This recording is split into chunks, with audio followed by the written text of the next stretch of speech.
When the body of an unidentified teen was found shot to death in early May, all Tampa police had to go on was a distinctive tattoo. And once they determined it was 14-year-old Nilexia Alexander, the investigation revealed that she had run away many times. 44-year-old Ronny Walker is now charged with premeditated murder. But how did Nilexia wind up in a car with a middle-aged man at 3 o'clock in the morning in Seminole Heights?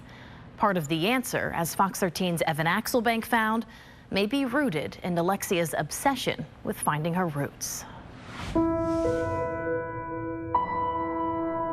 Even at 14. She was such a pretty girl. Look how beautiful she was. Nilexia Alexander had perfected the art of transformation. Dog lover, makeup, social media. Confidence only a teenager could have. But who was she? And this was adoption day. What's that attitude tell you? She was my girly girl. Nilexia was 4 when Ashley Alexander decided it was time to adopt the girl. She had fostered for 2 years. And before that, how many foster mothers did she have? 5. 5 foster mothers. In less than 6 months. Even though Nilexia couldn't have remembered that or why the state decided her birth parents were unfit, Nilexia lived with the trauma. I remember one time she did something. She's like, please don't send me back. Please don't send me back.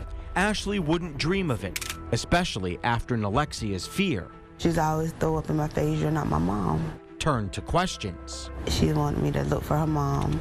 And her questions became obsession. I found mom on Facebook, and I showed I found your mom, and she was happy for the moment. At that time, I was the best person in the world to her. All that is just the beginning of the answer to the question. How did she wind up dead on Floribraska, shot in the back of the head, allegedly by career criminal Ronny Walker? And they said 6 feet from the roadway, they found her body laying on the side. Just after 3 o'clock Friday morning, Tampa police say they found a deceased young female. Her body found near Floribraska Avenue. Neighbors describe hearing as many as 8 gunshots, and they released this image of a tattoo that's on her forearm. And I seen Arthur with a heart on it. I went numb. I started screaming and crying. I called my mom, and I remember saying, Mommy, my baby is dead. She's 14 years old. She's a runaway. Tampa Police Department worked tirelessly to bring this individual to justice. Mr. Walker, you're going to be held without bond. This is her last place. She took her last breath in this field. Nilexia was 12 when they found her birth mother on Facebook. I would like to set up for a date that we could go and meet. We could sit down and have dinner, and she said that would be beautiful. It was Christmas time of 2019, and Nilexia was about to get a gift many adoptees never get. That was her biggest thing. Why did they keep me? What did you tell her when she would ask you? I didn't have no answer. Lexia was excited. She couldn't wait. They agreed to meet at the Chili's in Brandon at 7 o'clock. What time do you start looking at your watch? And by the time I looked down, it was 7:20. So what was Nilexia doing while you were waiting? Looking at the door, looking out the window, wondering, is that my mom? And I kept telling them that's not her. Hour passed. It's 8 o'clock. Nilexia asked her mom to call. And I'm like, baby, she's not answering.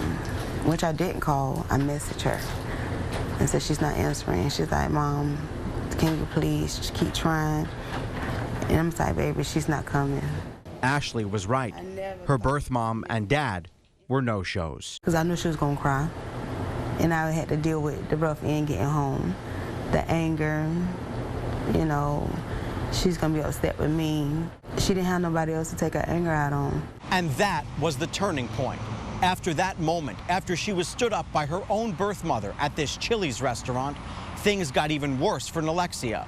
She began running away, having tantrums, and showing anger towards her adoptive mother. I couldn't control it no more. It was to the point she was yelling, I hate you. I hate being in your house. You're not my mother. I would kill everybody in here. Ashley says Nilexia's bipolar disorder exacerbated her obsession with finding out why her birth parents never tried to reconnect. She was in and out of DCF programs and enrolled in a special school, but little quelled her misbehavior or her obsession. Several more attempts to meet with her birth parents also ended painfully. She would go and sleep in the park at night, a dark park in a rough neighborhood.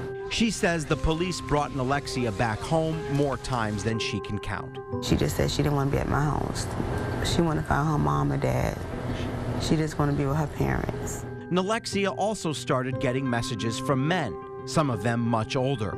It's unclear if the 44-year-old Walker was one of them. Police have not said why she got into his car the morning of May 6th or why he allegedly turned on her.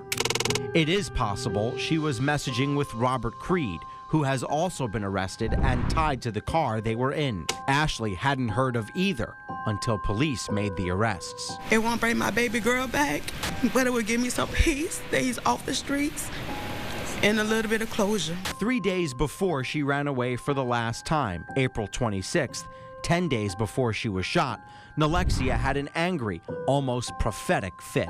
And she started shaking and she said, "Mom, I hate living." She said, "I'm just tired of being here. I just want to know who I am, who's my parents." She said, I'm just ready to die. I just don't want to get killed. I don't want to be shot and killed." That's the last thing she wore. The room she had shared with her sister, Kaya, is now only half full. While we toured it with Ashley 3 months after she was killed, the drawings. Ashley found something that answered the question she was obsessed with. What's that? She wrote, "Dear mother, you were always there for me." Yeah, it looked like she drew something. Ashley finally knows what Nilexia could never say out loud. I never gave up. Even when she stopped loving herself, I never stopped loving her. Her urn now sits in her mother's living room. From now on, Ashley will never have to wonder where Nilexia is. Evan Axelbank, Fox 13 News. And the two men connected to the death of Nilexia Alexander, Ronny Walker and Robert Creed, are awaiting trial. Ronny Walker has been indicted on charges of first-degree murder. Creed has been charged with accessory after the fact to first-degree murder.